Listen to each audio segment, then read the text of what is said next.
Olá, meus amigos, olá, minhas amigas do Legislação Integrada. Aqui quem fala é o professor Bruno Valente e a nossa conversa de hoje é sobre o informativo de número 1071 do STF. Antes de começar, fica aquele convite de sempre para você que vem sempre aqui, mas ainda não se inscreveu no nosso canal, seja no Spotify, Deezer, Apple Podcasts, Google Podcasts ou mesmo no YouTube. E também para você que ainda não ativou o sininho para ficar sabendo de todas as novidades. Não deixa também de curtir, compartilhar, comentar, contar para os amigos sobre esse nosso projeto, porque isso ajuda muito a conseguirmos dar continuidade a esse trabalho. Não deixa de nos seguir no Instagram, @legislação_integrada, onde todo dia tem novidade, e também não deixa de acessar legislaçãointegrada.com.br. Lá você vai conhecer o Clube da Lei, nosso clube de membros. Clube esse que te dá acesso a todos os nossos materiais e planos de leitura. É uma assinatura única, um valorzinho muito acessível e vai te dar acesso a todos os planos de leitura, sejam planos por carreira ou planos por edital. E também é um material que é semanalmente atualizado, que vai organizar teu estudo e te dar tudo o que tu precisa de lei seca e jurisprudência para o teu concurso. Então, meus amigos, sem mais delongas, vamos para o primeiro julgado do dia. O primeiro julgado foi inserido na Constituição Federal e o destaque é da seguinte forma: é inconstitucional por violação aos princípios republicano, democrático, da moralidade, da impessoalidade e da igualdade, lei municipal que concede pensão especial mensal e vitalício a viúvas de ex-prefeitos. Essa lei, gente, é lá da cidade de Calcaia, na região metropolitana de Fortaleza, estado do Ceará. E eram duas leis, na verdade, uma de 84 e outra de 1989. E essas leis concediam uma pensão vitalícia para as viúvas de ex-prefeitos. Então, esse tipo de lei é constitucional? Não é, né, gente? Por que não é constitucional? Por conta dos princípios da republicano, democrático, da moralidade, da impessoalidade. Não é possível que você conceda um benefício desse tipo, que seja vitalício, a uma determinada categoria, no caso aqui, a viúvas de ex-prefeitos, que é algo que não existe para a população como um todo. Então quebra aqui totalmente a impessoalidade, a isonomia. Então, essa lei foi julgada inconstitucional. Próximo julgado do dia é inconstitucional lei estadual que isenta o pagamento de direitos autorais pela execução de obras musicais em eventos sem fins lucrativos promovidos no âmbito de seu território. Mais um julgado inserido também na Constituição Federal, e aqui trata de uma questão de competência legislativa propriamente dita.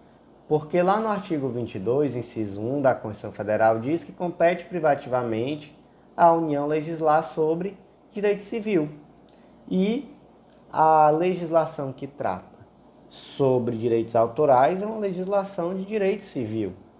E aí veio o Estado de Santa Catarina, editou a Lei 17.724, que disse que se um evento é sem fins lucrativos, não haverá necessidade de pagamento de direitos autorais pelas eventuais obras musicais que sejam ali tocadas durante o evento.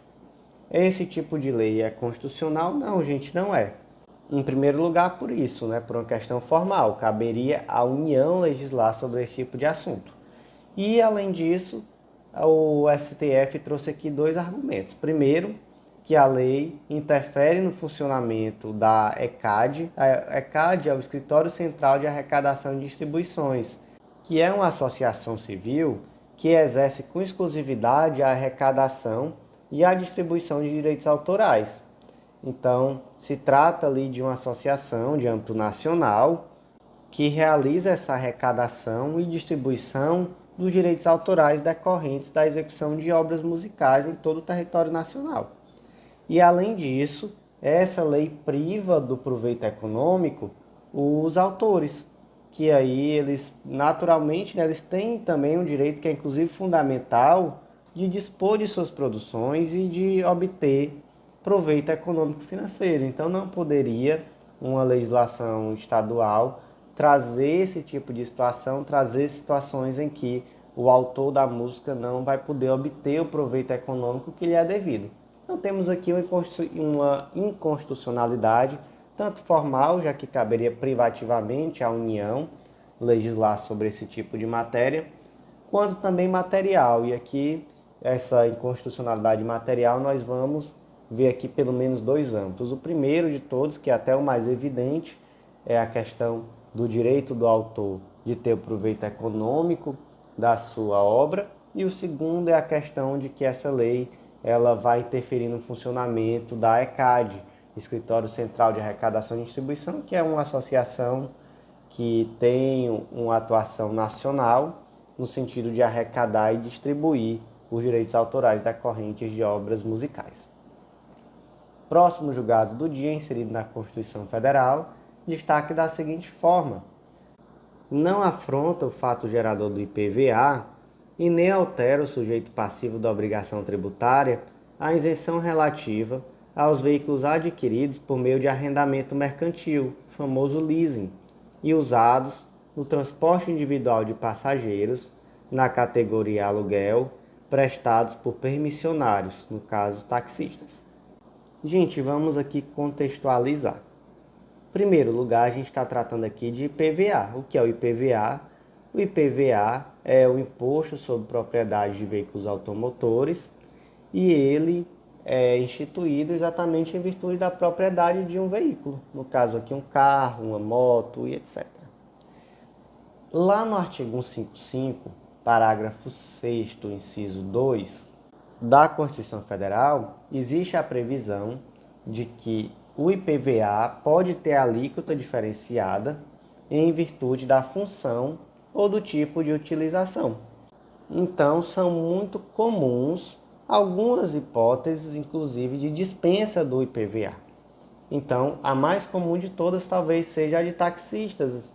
Muitos estados têm legislações que, de fato, concedem isenção de IPVA a taxistas.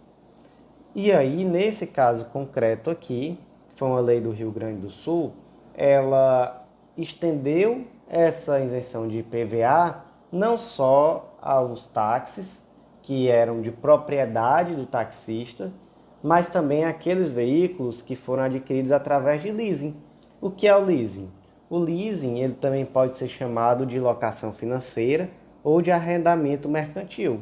Mas o mais comum é essa sigla em inglês mesmo, que é o leasing. Ele é um contrato por meio do qual a arrendadora ou locadora ela adquire um bem que é escolhido pelo cliente e esse cliente ele aluga esse bem por um prazo determinado. É muito comum para maquinário. É muito comum, por exemplo, em maquinário, você adquirir, né, a empresa adquirir esses maquinários através de arrendamento mercantil ou leasing, né? Mas também é comum em veículos. E aqui nesse caso, se trata aqui de táxis adquiridos através de leasing. Então a propriedade não é do taxista. A propriedade é daquela empresa, instituição financeira que adquiriu. O taxista ele está ali como um arrendatário, né? Ele arrenda aquele veículo. E aí, mesmo assim, ele vai ter direito à isenção de IPVA? Nesse caso aqui do Rio Grande do Sul, sim, porque vem uma lei que estendeu essa isenção também ao taxista que fez tão somente o arrendamento mercantil. Tem algum problema nisso, gente? Não tem problema não. Essa lei é perfeitamente constitucional e realmente, né, não faria muito sentido deixar de ser, já que o objetivo aqui é permitir o acesso mais fácil, mais facilitado do taxista ao veículo. Então, não importa a rigor se se trata de um leasing, se se trata de uma compra propriamente dita. E por último, gente, o último julgado do dia vai ser tão somente lido o destaque, no caso uma tese de repercussão geral, tema 465, desculpa.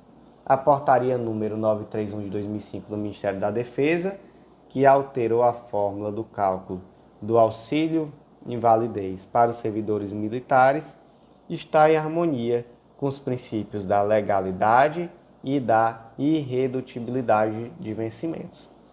Aqui, gente, no caso eu disse que eu ia só ler, mas eu vou fazer um comentáriozinho bem rápido, tá? Mudei aqui um pouco de ideia. Porque, apesar de ser algo muito específico, mas a razão de decidir aqui é muito semelhante a outros casos concretos. Então, assim, aqui trata da irredutibilidade de vencimentos, e o ponto-chave aqui é que essa irredutibilidade de vencimentos ela diz respeito ao valor global.